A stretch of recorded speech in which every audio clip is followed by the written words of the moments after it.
It's time for a chat with Pat.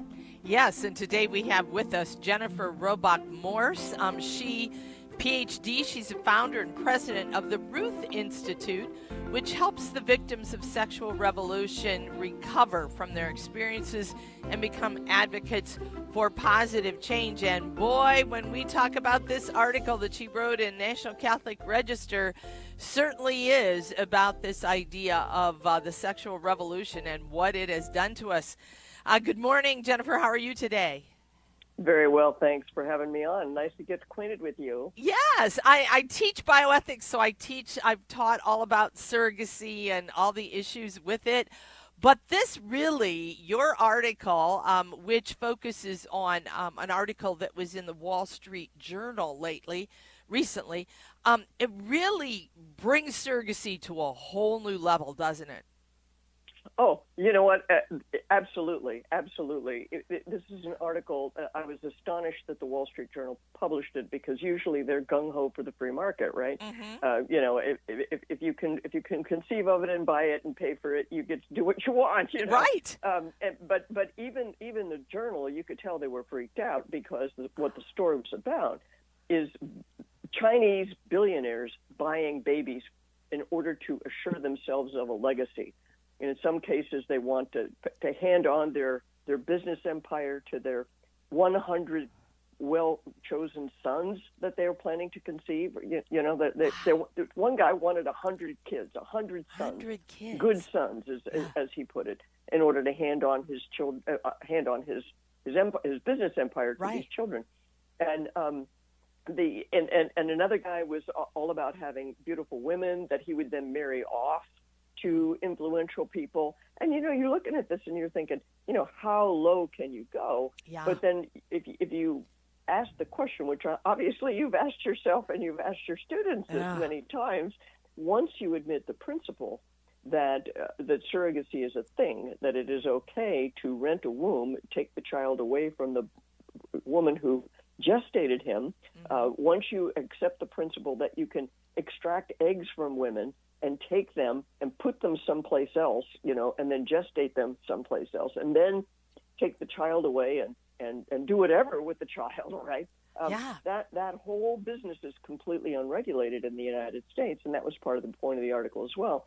It's illegal in China, but the Chinese are coming over here, using our unregulated Wild West thing, so and it's really... It's a shocking thing. It is. Go ahead, Pat. No, I was just going to say I was amazed at what was all involved in this international market. And when you think of it, it has to be all of these things, right? Like the surrogacy agency, a law firm, clinics, delivery services, nanny service. They will even pick up the newborn from the hospital for you, so you don't have to have really any connection. And the cost was $200,000 per child.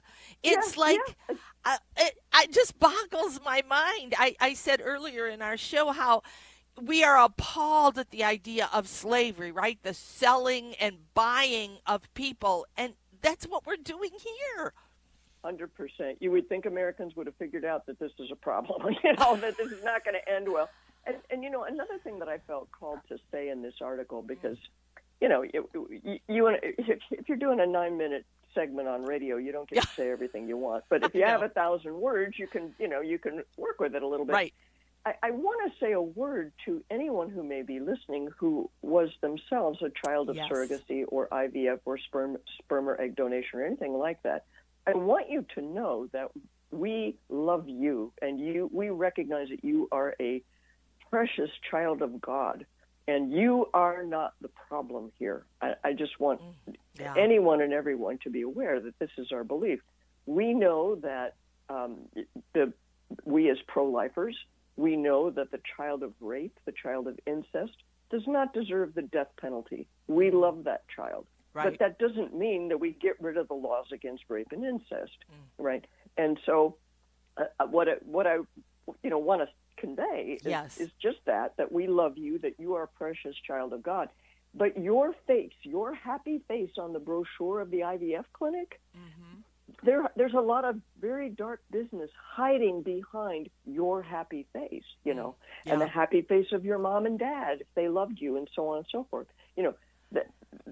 They never talk about where this principle is going to take you. Right. Right. But once you admit this principle, the Chinese billionaires are waiting in the wings, and that's what I think all people of goodwill need to start thinking about here. Oh, yeah. And you can even tell the language that they, that is used. Like you even mentioned this in your article, right? That they're filling an order, and in my classes, I talk about the idea of, well, are you going to use fresh or frozen embryos? I said, where else do we talk about fresh or frozen? In supermarkets where we buy things. Right. And so the language even belies that we are manipulating and making children into objects. And I love that you included that in your story because we do have a lot of children now that are IVF babies. Yes. And they, and I think they're very conflicted with this. And even I've had grandparents say to me, what are you saying? My grandchildren. It's like, it's just really hard, isn't it? It is. Yes. It's very hard. It's very hard. And one of the phenomena that nobody talks about, maybe you do in your ethics class. If not, let me put this in your mind.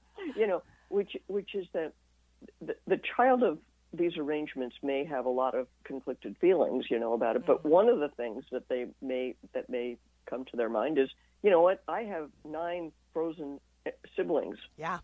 Somewhere in cryo storage, or my parents stopped paying the storage fees on my sibling. That could be me. That could have been me. What would I can't even imagine the things that would go through a person's mind and the troubling feelings and thoughts that they might have that they're not morally responsible for that situation. Right. It's not, they didn't do it. I